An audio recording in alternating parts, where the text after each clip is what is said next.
न शहीदों के नाम पर वोट मांगना चाहिए और न शहीदों के नाम पर राजनीति होनी चाहिए। शहीदों के नाम पर वोट मांगे जाने चाहिए? नहीं। हाँ या ना में उत्तर दे दीजिए, आप दे दीजिए। बिल्कुल नहीं। पाकिस्तान के बालाकोट में एयरस्ट्राइक करने वाले वीर जवानों के नाम समर्पित हो सकता है क्या? अगर आज यही तीनों राज्य शहीदों के नाम पर वोट मांगा जा सकता है, न शहीदों के नाम पर राजनीति होनी चाहिए। पूरा देश जानता है। नहीं। नमस्कार दोस्तों, आज हम एक ऐसी वीडियो लाए हैं जिसे आज तक किसी भी कांग्रेस स्पोक पर्सन ने किसी भी गोदी मीडिया को नहीं कहा होगा। आलोक शर्मा जी ने अपने बेबाक अंदाज से गोदी पत्रकार श्वेता सिंह को एक्सपोज कर दिया और साथ ही साथ पीएम मोदी को भी एक्सपोज कर दिया। डिबेट आगे बहुत मजेदार होने वाली है, तो आखिर तक देखिएगा और डिबेट का मजा लीजिए। तो चलिए शुरू करते हैं। चुनावों में जीत सबसे बड़ी प्रधानमंत्री नरेंद्र मोदी के नाम की है, उन्हीं को वोट मिला है। तो अगर पीएम का चेहरा सामने रखकर चुनाव जीता गया, उसके बाद समय लगभग एक हफ्ते का लग रहा है, तो इसमें क्या गलत है और कितना गलत आपको लग रहा है? अगर मतदाताओं ने चुना ही था, उनको मालूम था मुख्यमंत्री तो कोई और बनेगा, पीएम तो बनेंगे नहीं आकर उन राज्यों में मुख्यमंत्री। अभी बदत है भाई, अभी बदत। देखिए बिल्कुल वो देश के प्रधानमंत्री हैं और बीजेपी के प्रचार मंत्री हैं और सबसे ज्यादा गुमराह करने का काम वही करते हैं। 2014 के भाषण अगर वो स्वयं सुन लेंगे तो उनको स्वयं लज्जा आएगी कि मैंने क्या क्या बोला था। आय डबल हो जाएगी, 4 लाख करोड़ काला धन आएगा, 15 लाख मिलेंगे, पता नहीं कौन कौन से वायदे थे। अब तो देश की जनता उन वायदों को भी याद करना नहीं चाहती। इतना छोटा पहले कभी नहीं हुआ होगा। तो देश के प्रधानमंत्री भ्रमित ही करते हैं कि मैं मेरे नाम पर दे दो। अरे भाई, कॉर्पोरेशन में विधानसभा में आप थोड़ी जाओगे, आप मुख्यमंत्री तो बनोगे नहीं, आप प्रधानमंत्री बनोगे तब कहिए मेरे चेहरे पर वोट दे दीजिए। लेकिन भ्रमित करना और फिर 18.5 साल जो मुख्यमंत्री रहा उसको डबल इंजन की सरकार से इंजन से नीचे उतार देना, क्या ये भ्रमित करना नहीं था कि वो बनेंगे कि नहीं बनेंगे? फिर सांसदों को वहां पर केंद्रीय मंत्रियों को उतार देना, क्या ये भ्रम पैदा करना नहीं था? मजा नहीं आ रहा है। लेकिन आलोक जी, मैं साथ में आपसे ये भी पूछना चाहती हूँ, आप कह रहे हैं कि 2014 से इसी तरीके के भ्रमित करने वाले वो वादे कर रहे हैं, तो जनता वोटर मूर्ख तो है नहीं कि मतलब अगर नहीं वादे कर रहे हैं, नहीं पूरे हो रहे हैं तो लोग अगले चुनाव में हरा देंगे। अगर वो बार बार उनको मैंडेट दे रहे हैं तो फिर इसमें कहां पर भ्रमित करने का सवाल उठ रहा है, ये भी मैं जानना चाहती हूं। और जो आप पर बोल रहे हैं प्रेम शुक्ला जी, उसका भी आप जवाब दीजिए। तेरा तो गेम बचाना पड़ेगा। मैं पहले वहीं से शुरू कर देता हूं कि डीएनए किसने किसका पूछा था। याद होगा, डीएनए तो देश के प्रधानमंत्री ने ही शायद बिहार और बिहार वासियों का पूछा था। लेकिन मैं समझता हूं कि वो भी गलत था और किसी का भी डीएनए पूछा जाना गलत है। अब आती है भ्रष्टाचार की बात। भाई, हमारे पास कोई वॉशिंग मशीन तो है नहीं कि वो चक्की पिसिंग एंड चक्की पिसिंग को वॉशिंग मशीन में डालें और निकाल के उनको डिप्टी सीएम बना दें और महाराष्ट्र की चाबी दे दें खजाने की। एक केस एफआईआर बता दीजिए जो मोदी जी की सरकार ने 2014 के बाद की हो और उसमें 2 लोग कन्विक्ट हो गए हो। आप केस तो किसी पर भी कीजिए और लटकाए रखिए उसको 10 साल 20 साल तक। आप फिर किसी के ऊपर भी आरोप लगाते रहिए। ये वही मोदी जी और अमित शाह जी हैं जिन्होंने कहा था 1,76,000 करोड़ का घोटाला हुआ है। क्या हुआ उसका? 1 साल के बाद सबको क्लीन चिट दे दी।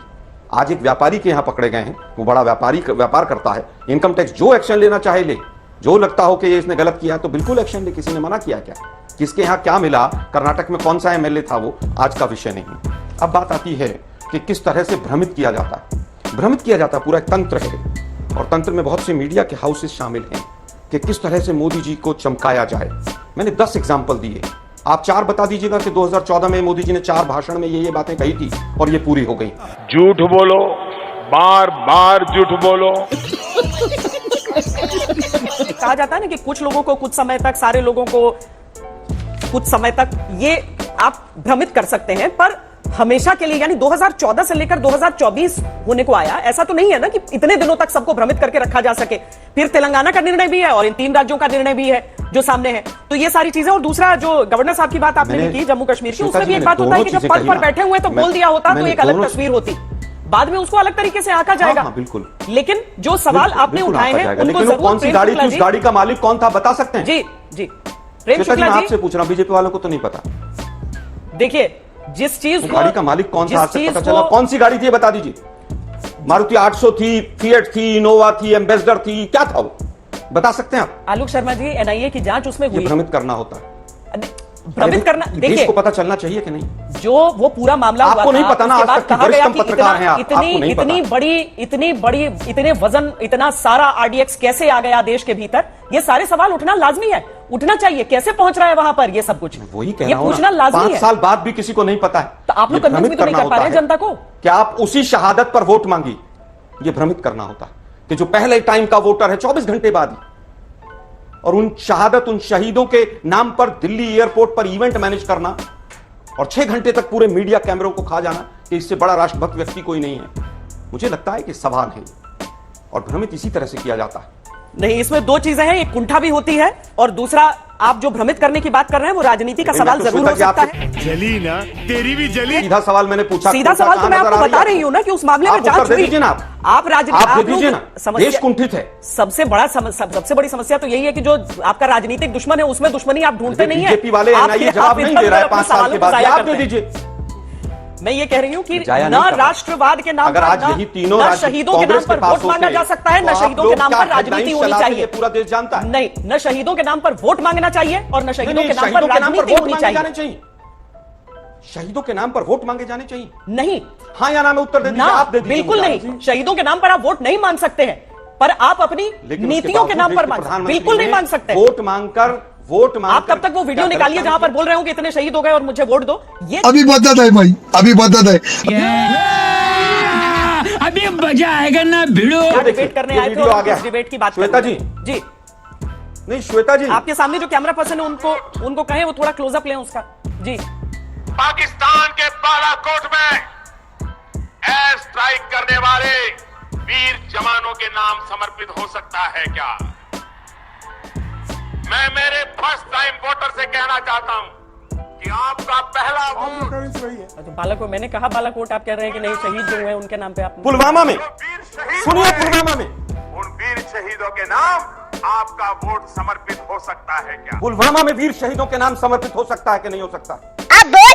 आपको श्वेता जी भेज दूंगा, मैं दोबारा सुन लीजिएगा, और पूरा देश जानता है इसको। दिक्कत यही है कि अगर ये चीज देश के प्रधानमंत्री अगर कांग्रेस के होते तो हमें सड़कों पर नहीं निकलने दिया जाता। देखिए ये कुंठा छोड़ दीजिए, मुझे नहीं लगता है कि देखिए ये चीज पुलवामा के नाम पर जो शहीद हुए उनके नाम पर पहला वोट मुझे दे दीजिए। अब आप बता दीजिए कि देश के प्रधानमंत्री ने किसी ने भी हमारे यहां पर बॉम्ब ब्लास्ट हुए उसके नाम पर वोट मांगे तो आप मुझे बता दीजिए।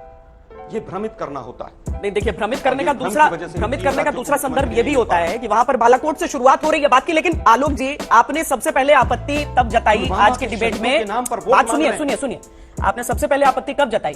जब प्रेम शुक्ला जी इस पूरे मामले को भ्रष्टाचार की तरफ मोड़कर ले गए। आपने क्या किया? जब डिबेट मुख्यमंत्री के चेहरे को हो गया है, आप उसको मोड़ के ले जा रहे हैं दूसरी तरफ कि भाई 14 में 19 में क्या क्या बातें की गई थी, अब 24 की बारी आ गई है। भ्रष्टाचार की भी बात आई थी जी, वो first time voter, second third कई बार अपने राज्यों में भी वोट दे चुके होंगे, कैसे किया जाता है, म्युनिसिपैलिटी में भी दे चुके होंगे। आपने पूछा भ्रमित कैसे किया जाता है, मैंने उसका उत्तर आपकी पूरी की पूरी बातें यहाँ पर स्क्रीन पर रही इतनी देर, जब 1 घंटे हम डिबेट करते रहे हैं तो आपकी भी बातें रही हैं, आपकी भी बातें सबके सामने हैं और प्रेम शुक्ला की बातें भी सबके सामने हैं। आप दोनों की बातें सबके सामने। भ्रमित कैसे किया जाता है? अब भ्रमित कैसे किया जाता है? और एक राजनेता जिन राज्यों में इलेक्शन लड़ रहा है वहां पर लोगों को कैसे समझा पाता है? प्रचार का तो आप लोगों को भी उतना ही मौका मिल जाता है ना। तो जब एक साथ आप सब प्रचार करते रहते हैं जमीन पर, तो वहां में 3 राज्यों में से बीजेपी ने ले लिया। पैसा खर्च करता है और अब बताइए, इलेक्शन हाथ बंद करके बैठता है। 4000 सिखों की लाशों पर वोट मांगने वाले, ये तो लाशों पर वोट मांगने वाले लोग हैं, इनको यही समझ में आएगा श्वेता जी। लाशों पर वोट मांगने वाले, लाशों की राजनीति करने वाले, इनसे आप क्या अपेक्षा कर रहे हैं? लाशों पर कांग्रेस ने वोट मांगा 1984। मैं इंडिया टुडे आर्काइव्स देखने में सही कह रहा हूं। इंदिरा, अभी सच में कह रहा हूं, इंदिरा गांधी की लाश पर वोट मांगा गया। इंदिरा गांधी की लाश पर बेशर्मी से वोट मांगा गया।